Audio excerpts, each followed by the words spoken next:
सवाल है कि क्या अजीत पवार की मौत में कोई साजिश हुई है, क्योंकि विपक्ष ने सरकार को घेरा है। ममता बनर्जी कह रही हैं कि ये ऐसे वक्त में क्यों हुआ है जब खबरें थी कि अजीत पवार एनडीए को छोड़कर वापस अपने चाचा शरद पवार के पास जाने वाले थे। अब विपक्ष क्या कह रहा है और कैसे ये जो विमान था वो खामियों से भरा हुआ था, पहले भी क्रैश हो चुका है, सारी डिटेल्स 5 मिनट में समझिए। नमस्ते, मेरा नाम रिमझिम जेठानी है और सबसे पहले मैं आपको बता देती हूं कि कैसे ममता बनर्जी, अखिलेश खड़गे, संजय सिंह, फारूक अब्दुल्ला, इन सब ये कह रहे हैं कि कुछ ना कुछ साजिश है, जांच होनी चाहिए। सबसे पहले आप इन सब की बाइट सुनिए। There is no safety and security of the people of this country. Even the political leaders, I do not know what is the fate of the opposition political parties, but he was very much with the ruling party. But before few days ago, I came to know that from social network that somebody from other party, they gave a statement that Ajit Pawar is willing to leave the BJP.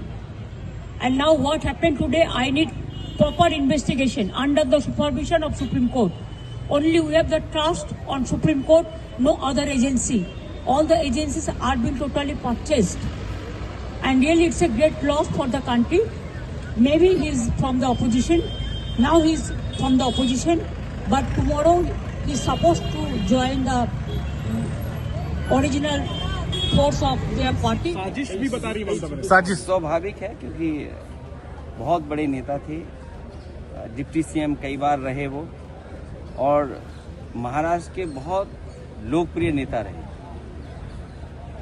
और अगर ऐसी घटना हो जाए, और आज के समय पे जहां हम इतने जागरूक हैं, टेक्नोलॉजी को इतना समझते हैं चीजें, तो उन्होंने ठीक ही मांग की होगी, क्योंकि वीआईपी के साथ इस तरह की घटना न हो। तो एक बार को ये बात तो साफ होनी चाहिए कि आखिरकार ये घटनाएं क्यों हुई। पूर्व में भी कई हमारे वीआईपी इसी तरह उनकी जान गई है। तो आखिरकार ऐसी जांच हो जिससे निष्पक्ष पता लगे कि आखिरकार घटना किस वजह से हुई। क्या आपको जांच तो होना चाहिए, क्योंकि ऐसा एक्सीडेंट हुआ है जो अननेचुरल है। अर्जेंट काम के लिए सभी लोग जाते हैं और इवन दूसरे कॉर्पोरेट वाले भी जाते हैं जी। लेकिन ऐसा हर जगह होना, एक तरफ तो बड़े बड़े जहाज भी, अहमदाबाद के भी बहुत बड़ा एक्सीडेंट, ये तो जो प्लेन था, छोटा प्लेन, वहाँ पर ऐसा हुआ क्यों, इसकी जांच तो होना ही चाहिए। जांच होनी चाहिए कि एयरक्राफ्ट में कहां से कैसे क्या गड़बड़ी हुई और इतना बड़ा हादसा हुआ। दूसरी, महाराष्ट्र के एक बहुत बड़े सपूत जिन्होंने महाराष्ट्र की तकदीर को बदलने की कोशिश की, वो आज उस जहाज के एक्सीडेंट में मारे गए। ममता बनर्जी ने तो ये भी कह दिया कि अब पता नहीं ऑपोजिशन लीडर्स का इस देश में क्या होगा, आप जांच कराइए। अखिलेश कह रहे हैं कि हाँ, ममता की बात सही है। उसके बाद फारूक अब्दुल्ला से लेकर संजय सिंह से लेकर खड़गे तक ये कह रहे हैं कि भाई ये अननेचुरल डेथ कैसे हो सकती है। क्या इतना हम टेक्नोलॉजी पे इतना निर्भर करते हैं? क्या इतने वीआईपी पर्सन की ऐसे मौत हो जाएगी? फिर मैं आपको बताती हूं कि आखिरकार ये ऐसे सवाल क्यों उठ रहे हैं और कौन से फैक्ट सामने आए हैं। तो देखिए, जिस विमान में अजीत पवार का जो विमान क्रैश हुआ, लेयरजेट 45 XR, ये मुंबई एयरपोर्ट पर 2 साल पहले भी क्रैश हो चुका है। और उस वक्त देखिए, सितंबर 2023 की बात है, 3 लोग घायल हुए थे। विजिबिलिटी की कोई खामी रही, टेक्निकलिटी की कोई खामी रही, लेकिन जो ये विमान है, ये जो पूरी सीरीज है, तमाम खामियों का शिकार इस सीरीज का विमान है। उड़ान की अनुमति आखिरकार कैसे दी गई? क्योंकि इसका तो प्रोडक्शन भी बंद हो चुका था, ये तो बहुत पुराना मॉडल है। तो अनुमति किसने दी? आखिर डीजीसीए क्या कर रहा था? और इसलिए ही अब हाई जांच के इधर आरोप एक तरीके से मांग की जा रही है। वीएसआर वेंचर्स पुराने रद्दी किस्म के विमानों को वीआईपी ड्यूटी पर लगाता था, ऐसे आरोप लगाए जा रहे हैं। दिल्ली के महिपालपुर में इसका एक ऑफिस भी है, जो कि जिस कंपनी का ये विमान है। वीएसआर एविएशन के संस्थापक वीके सिंह है, एक बार उनकी बाइट सुनिए कि उनका क्या कहना है।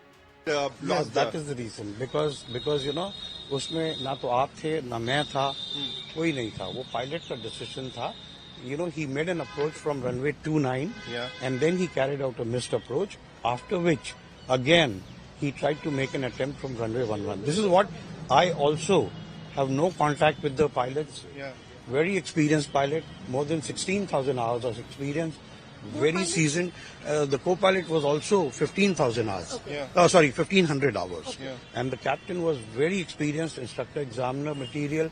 He was with Sahara, he was with Jetlight, he was with Jet Airways, and he was very experienced on this type of aeroplane also. So but the aircraft was very well maintained. There was absolutely no problem in the aircraft. There was no technical failure in the aircraft. And as far as we know.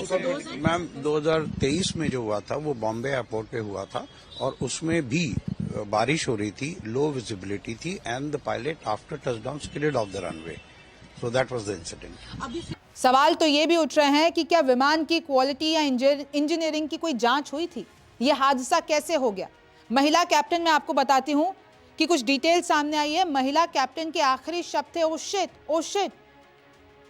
Black box अब सारे राज खोलेगा. Black box वो होता है जो विमान के अंदर फिट होता है और जब वो खुलता है तो असल पता चलेगा कि आखिरकार ये हादसा कैसे हुआ. इसकी जांच चल रही है. आप याद कीजिए जब अहमदाबाद का विमान क्रैश हुआ था तब भी ये ब्लैक बॉक्स ने बहुत राज खोले थे. अब यही ब्लैक बॉक्स बताएगा कि अजीत पवार की मौत क्या एक साजिश है. आपको क्या लगता है मुझे कमेंट सेक्शन में जरूर बताइए. मेरा नाम रिमझिम जेठानी है. आपसे फिर मुलाकात होगी.